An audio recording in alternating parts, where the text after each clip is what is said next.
नमस्कार दोस्तों, मैं लाल सिंह आपके अपने YouTube चैनल अखंड नॉलेज में आपका एक बार फिर से स्वागत करता हूं। आज हम भारतीय संविधान के अनुसूचियों के बारे में आपसे बातचीत करेंगे। जैसा कि हम जानते हैं कि मूल संविधान में 8 अनुसूचियाँ थी, लेकिन वर्तमान में हमारी 12 अनुसूचियाँ हैं। हम एक एक करके उनको जानते हैं। पहली अनुसूची राज्य एवं संघ क्षेत्र। पहली अनुसूची में राज्य एवं संघ क्षेत्र के बारे में बताया गया है और 69वें संविधान संशोधन द्वारा दिल्ली को राष्ट्रीय राजधानी क्षेत्र का दर्जा प्राप्त हुआ है। और हमारी दूसरी अनुसूची में पदाधिकारियों के वेतन, भत्ते और पेंशन के बारे में बताया गया है। भारतीय राज्य व्यवस्था के जो पदाधिकारी हैं, यानी राष्ट्रपति, राज्यों के राज्यपाल, राज्यों के न्यायाधीश आदि के वेतन, भत्ते और पेंशन के बारे में बताया गया है। तीसरी अनुसूची पदाधिकारियों द्वारा पद ग्रहण के समय ली जाने वाली शपथ। हमारे जो मंत्रीगण वगैरह हैं, उसके बाद जो न्यायाधीश वगैरह उनके द्वारा ली जाने वाली शपथ के बारे में बताया गया है।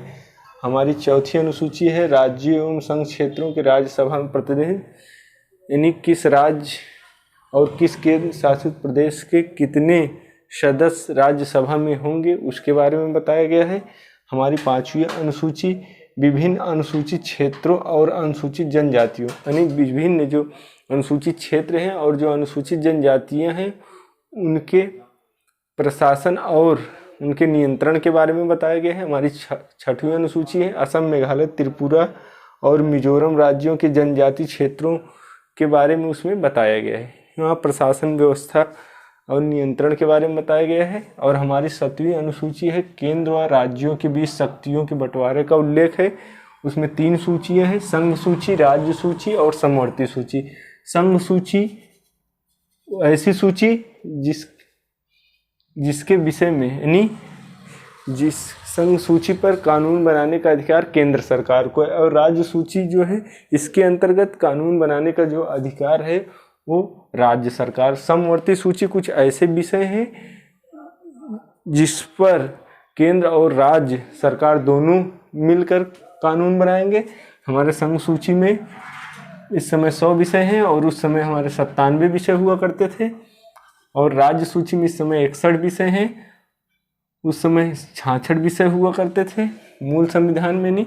और समवर्ती सूची में इस समय 52 विषय हैं और पहले 47 विषय। हमारी 8वीं अनुसूची 22 भाषाओं का उल्लेख है। इसमें मूल रूप से इसमें 14 भाषाएं हुआ करती थी, लेकिन समय समय पर इसमें संशोधन द्वारा कुछ और भाषाएं जोड़ी गई, यानी हमारी 8 भाषाएं और जोड़ी गई। 1967 में 21वें संविधान संशोधन द्वारा सिंधी भाषा और 1992 में 71वें संविधान संशोधन द्वारा कोंकणी, मणिपुरी और नेपाली जोड़ी गई। और 2003 में 92 संविधान संशोधन द्वारा मैथिली, संथाली, डोंगरी और बोडो जोड़ी गई।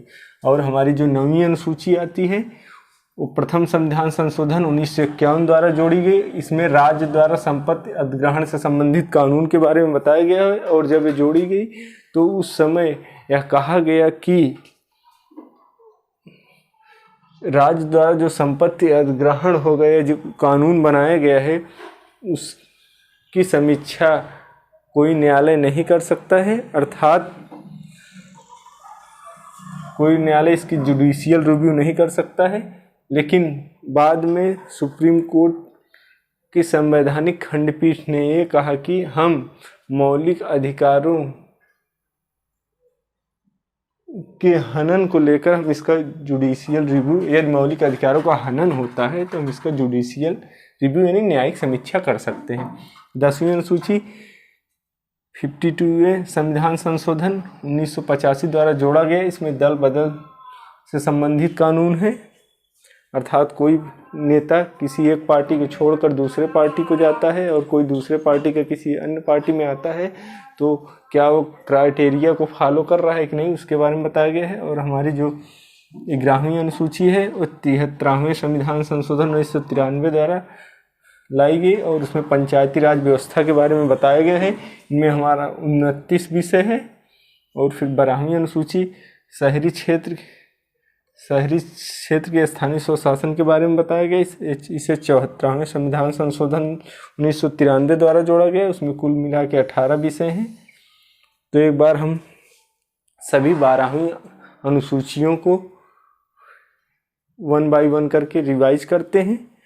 हमारी पहली अनुसूची में संघ एवं राज्य क्षेत्र के बारे में बताया गया है और हमारी दूसरी अनुसूची में भारतीय राज्य व्यवस्था के पदाधिकारियों के वेतन भत्ते और पेंशन के बारे में बताया गया है। हमारी तीसरी अनुसूची में पदाधिकारियों के द्वारा ली जाने वाली शपथ के बारे में बताया गया है और हमारी चौथी अनुसूची में संघ एवं राज्य क्षेत्र संघ क्षेत्र एवं राज्यों के राज्यसभा में प्रतिनिधित्व के बारे में बताया गया है और हमारी 5वीं अनुसूची में अनुसूचित क्षेत्र और अनुसूचित जनजातियों के प्रशासन और नियंत्रण के बारे में बताया गया है और हमारी 6वीं अनुसूची में असम, मेघालय, त्रिपुरा और मिजोरम के जनजाति क्षेत्रों के प्रशासन एवं उनके नियंत्रण के बारे में बताया गया है। हमारी 7वीं अनुसूची में केंद्र और राज्य के संबंध के बारे में बताया गया। इसमें हमारी 3 सूचियाँ हैं, समवर्ती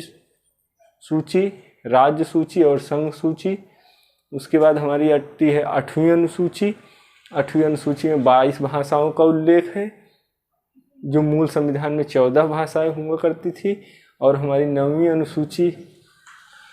अनुसूची आती है भूमि अधिग्रहण के कानून से संबंधित है और 10वीं अनुसूची दल बदल संबंधी कानून से संबंधित है और 11वीं अनुसूची हमारी पंचायती राज व्यवस्था से संबंधित है और हमारी 12वीं अनुसूची शहरी स्थानीय स्वशासन से संबंधित है। आई होप कि आपको ये वीडियो पसंद आया होगा। अगर आपको ये वीडियो पसंद आया होगा तो आप लाइक, शेयर, कमेंट और सब्सक्राइब करना ना भूलें। थैंक यू दोस्तों।